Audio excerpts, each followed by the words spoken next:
समय के साथ नारी शक्ति में आया बदलाव।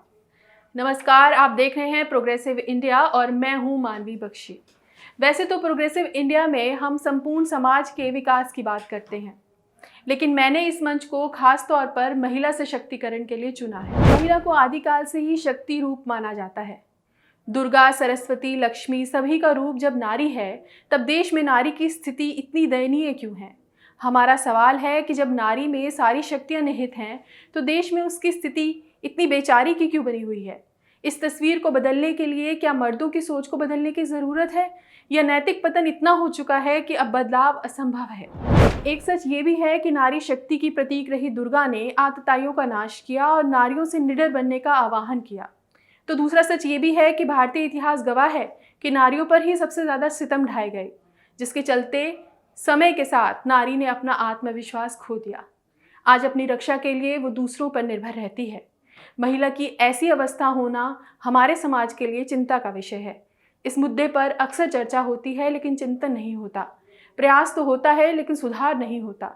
बावजूद इसके महिलाओं को यदि कुछ अवसर मिलते भी हैं, तो उनकी पहुंच कुछ खास तबकों तक ही सीमित होकर रह जाती है, जबकि हर लड़की और हर महिला में कुछ खास बात होती है जो उन्हें दूसरों से अलग करती है। इसी सोच को आगे लेकर चल रहा है प्रोग्रेसिव इंडिया।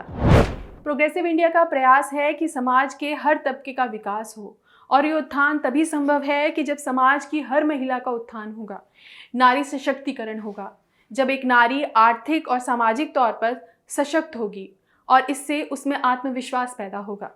प्रोग्रेसिव इंडिया के इस प्रयास में हम नारी सशक्तिकरण की बात करेंगे। ये वीडियोस की एक सीरीज़ होगी जिसमें हम महिलाओं से जुड़ी बात करेंगे। इसकी हर कड़ी में हम कुछ नया जोड़ेंगे। यहाँ कभी सफल तो कभी असफल महिलाओं के किस्से होंगे, उनसे जुड़े अभियान और योजनाएं होंगी। कभी उनके संघर्ष तो कभी उनके लिए संभावनाएं होंगी। हमारा प्रयास रहेगा कि हम देश विदेश सहित समाज की हर महिला को इसमें शामिल कर पाएं। आपसे अनुरोध है कि इस प्रयास में हमारा साथ दें, और हमारा साथ तब भी ज़रूर दें कि जब आप खुद एक महिला ना हो, क्योंकि कहीं ना कहीं आप एक महिला से ज़रूर जुड़े होंगे। आइए शुरू करते हैं नारी जाति के इतिहास और उसमें आए बदलावों से। जानते हैं कि कैसे भारत की महिला ने अपने आत्मविश्वास को खो दिया, और क्यों आज हम स्वयं शक्ति स्वरूपा नारी के शक्तिकरण की बात करते हैं।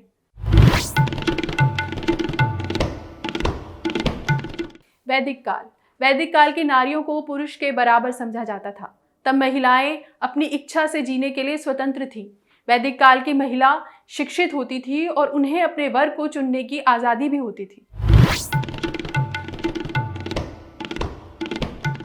मध्यकाल की बात करें तो मध्यकाल में स्त्रियों की स्थिति में गिरावट आई।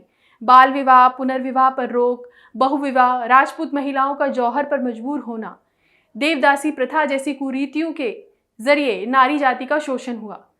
तब नारियों को पर्दे के पीछे रखा जाता था। इसके बावजूद महिलाओं ने संघर्ष किया और इतिहास में अपना नाम कमाया। इनमें रज़िया सुल्तान, रानी दुर्गावती, माता जीजाजीबाई और मीराबाई के नाम शामिल हैं।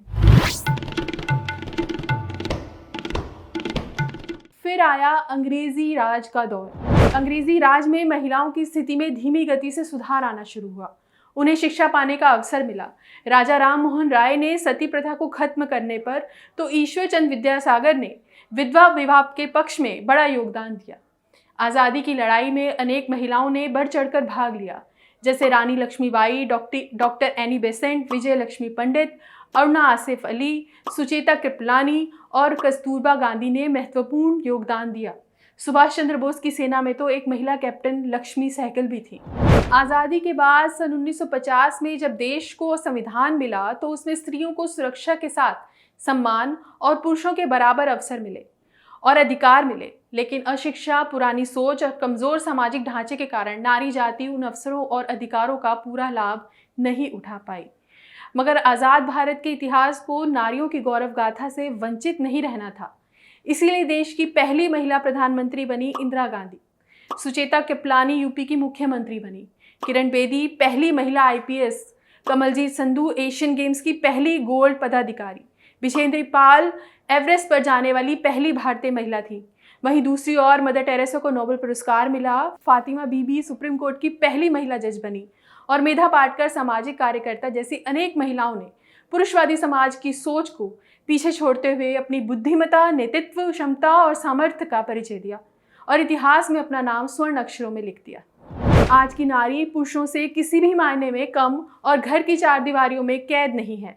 वो ऊंची शिक्षा हासिल करती है। आज महिला डॉक्टर है, इंजीनियर है, वैज्ञानिक है और अंतरिक्ष यात्री भी है और हर तरह से ऊंचे पदों पर आसीन है।